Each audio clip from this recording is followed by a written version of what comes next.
नमस्कार श्रोता बंधु। मनीष जेतेबेले सफलतार शिखर में पहुँची जाए सेतेबेले से गर्वी और अहंकारी हो जाए। से भूली जाए से पाहाच गुड़ी को जहा उपरे दिने पाद थापी से शिखर को छुई थाए, किंतु पाहाच ना केबे मनउणा करिछि ना केबे अभियोग। से केवल आशा करि थाए से मनीषर टिके भल पाइबाकू।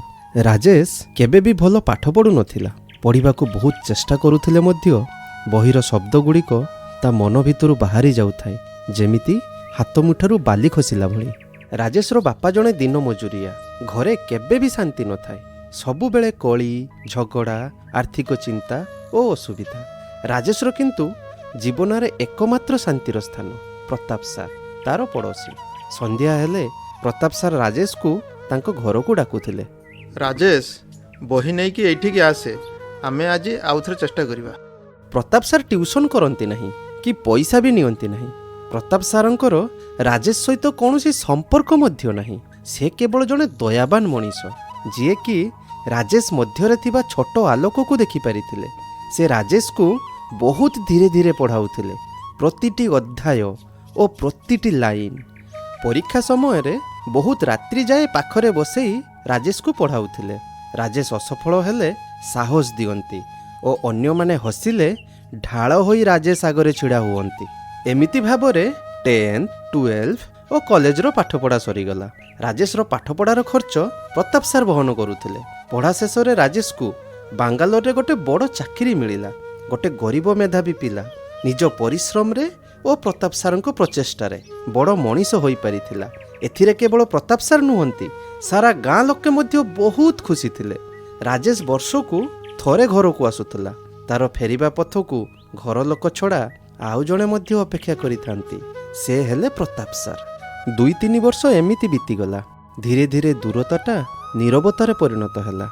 राजेश खूब अल्प दिन पई घर को आसे। घर को फेरिले प्रताप सारंको पई केवल गोटिए कि 2टा शब्द, प्रणाम सार और आसुची सार। हाथरे कॉस्टली मोबाइल फोन, देहरे दामिका पेंट सार्ट एवं कथा हेउ हेउ कार रो इंजिन स्टार्ट हो जाउतला राजेश रो। प्रताप सार केबे भी अभियोग करि नाहांती। सेई शांत आखिरे थिला जणे गुरुंको ममता और जणे बापांको अंतरर निबिड़ दुख। वर्षे परे गोटे शीत राति रे राजेश घर को आसुथला। बापा तार असुस्थ थिले। पुराणा गली देई जाउथला बेले नजर रे पड़िला प्रताप सारंकर घरे जळुथुबा गोटे आलोक। राजेश को किछि आकर्षण करिला भलिया मने हैला। से गाड़ी अटकाई घर भीतर को गला। घर भीतर को पसी जहा देखिला तार आखि खला को खला रहीगला। राजेश देखिला किछि लोक घरर गोटे कोणरे छोट टेबुल पाखरे चुपचाप बसिछंती। राजेश पचारिला, सार कहांती तांको चेयरटा खाली पड़छि जे? ग्रामर जणे पड़ोसी मुह नुआई हल्का स्वर रे उत्तर देले, राजेश प्रताप सार आउ नाहांती। आज सकाळे से चली गले रे बाबा। चली गले? कोन कहउचंदी काका? केमिति? से बहुत असुस्थ थिले रे। अनेक दिन धरी बहुत वेदना भोगुथिले, आउ सही पारिलेनी। सकाळे शांति रे चली गले। राजेश पूरा निस्तब्ध होई गला। हठात गोटिए पश्चातापर कष्ट ता भितरे उंकी मारिला। से कंपन स्वर रे कहिला, सार केबे भी मते कहि नथिले से तो असुस्थ अछंती बोली। पड़ोसी जनक दीर्घ निश्वास छाड़ी कहिले, तोते से केबे भी विपद रे पकेबाकू चाहू नथिले, किंतु तो कथा सबुबेले कहूथिले। राजेश रो 2 आखि लुहरे भरीगला। से पचारिला, कोन कहउथिले सार? से पड़ोसी जनक अन्य एक टेबुल आड़क हाथ देखाइले। टेबुल उपरे गोटे छोट डायरी थुआ होइथिला।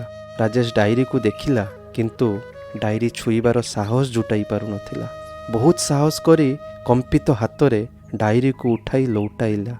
सेथिरे प्रथम पृष्ठरे लेखा थिला, मो राजेश दिने निश्चय आसी, से पर्यंत एही चेयर को मु सजाई रखिबी। राजेश देखिला डायरी पाखरे गोटे खाली चेयर, सफा और सुंदर करी साइता होइछि।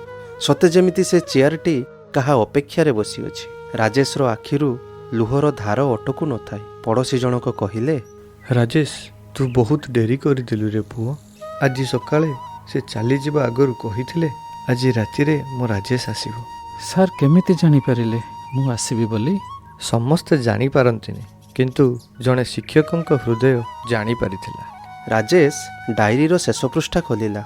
ସେଥିରେ ଲେଖା ଥିଲା ପ୍ରତାପ ସାରଙ୍କର ଶେଷ 2 ପଦ କଥା। ରାଜେଶ, ତୁ ଯଦି କେବେ ଏଇ ଡାଏରୀ ପଢ଼ିବୁ ତାହେଲେ ଜାଣିବୁ କି ତୁ ହିଁ ମୋର ଅତି ନିଜର ଥିଲୁ। କେବେ ବି ଦୁଃଖ କରିବୁନି କି ନିଜକୁ ଦୋଷୀ ବୋଲି ଭାବିବୁନି। ମୁଁ ସଦାସର୍ବଦା ତୋ ପାଇଁ ଗର୍ବ ଅନୁଭବ କରୁଛି। ରାଜେଶର ହାତରୁ ଡାଏରୀଟି ଖସି ପଡ଼ିଲା। ଆଖିର ଲୁହ ଡାଏରୀ ଉପରେ ଟପ୍ ଟପ୍ ହୋଇ ଗଡ଼ି ପଡ଼ୁଥାଏ। ମୁଣ୍ଡ ନୁଆଇ ହାତ ଯୋଡ଼ି ରାଜେଶ କହିଲା, ଧନ୍ୟବାଦ ସାର୍, ଆପଣ ମୋତେ ମଣିଷ ହେବା ପାଇଁ ଶିଖେଇଲେ। ମୁଁ କିନ୍ତୁ ଗର୍ବରେ ସବୁ ଭୁଲିଗଲି। ମୋ ସଫଳତାର ପ୍ରତିଟି ପୃଷ୍ଠାରେ ଆପଣଙ୍କର କରୁଣ ହୃଦୟ ଓ ହାତର ଛାପ ସବୁଦିନ ରହିବ। ମୁଁ ହୁଏତ ସମ୍ପୂର୍ଣ୍ଣ ରୂପେ ଯୋଗ୍ୟ ନଥିଲି। ଆଜି ମୁଁ ଆପଣଙ୍କୁ ହରାଇ ଦେଲି, କିନ୍ତୁ ଆପଣ ମୋତେ କେବେ ବି ଛାଡ଼ି ନାହାନ୍ତି। ମୋର ଭୁଲ ପାଇଁ ମୋତେ କ୍ଷମା କରିଦେବେ ସାର୍, କ୍ଷମା କରିଦେବେ ମୋତେ। ଧନ୍ୟବାଦ ଶ୍ରୋତା ବନ୍ଧୁ। ଆପଣମାନେ ଶୁଣୁଥିଲେ କାହାଣୀ ହୃଦୟର ତରଫରୁ ଗଳ୍ପ ଅନୁତାପ। ଗଳ୍ପ ରଚନା ଓ ସଂରଚନା ସନ୍ଦୀପ। ଅଭିନୟରେ ଦେବ, ବିଶ୍ୱଜିତ ଓ ସଞ୍ଜୟ। ମୁଁ ଆପଣଙ୍କ କଥାକାର ସଞ୍ଜୀବ। ଆଜିର କାହାଣୀ ଆପଣଙ୍କୁ କେମିତି ଲାଗିଲା କମେଣ୍ଟ କରି ନିଶ୍ଚିତ ଜଣାଇବେ। ଲାଇକ୍, ସବସ୍କ୍ରାଇବ୍ ଓ ସେୟାର କରିବାକୁ ଜମାରୁ ଭୁଲିବେନି। ହଁ ଶ୍ରୋତା ବନ୍ଧୁ, ଆମର ଗଳ୍ପ ସବୁଦିନ ଶୁଣୁଥିବେ। କିଏ ଜାଣେ କେଉଁଦିନ ଗଳ୍ପଟି ଆପଣଙ୍କ ନିଜ ଜୀବନ ସହିତ ମିଶି ଯାଇପାରେ। ତାହେଲେ ଆଜି ପାଇଁ ବିଦାୟ ଦିଅନ୍ତୁ। ପୁଣି ଦେଖା ହେବ ଆଉ ଗୋଟିଏ ଅଧ୍ୟାୟରେ। ନମସ୍କାର।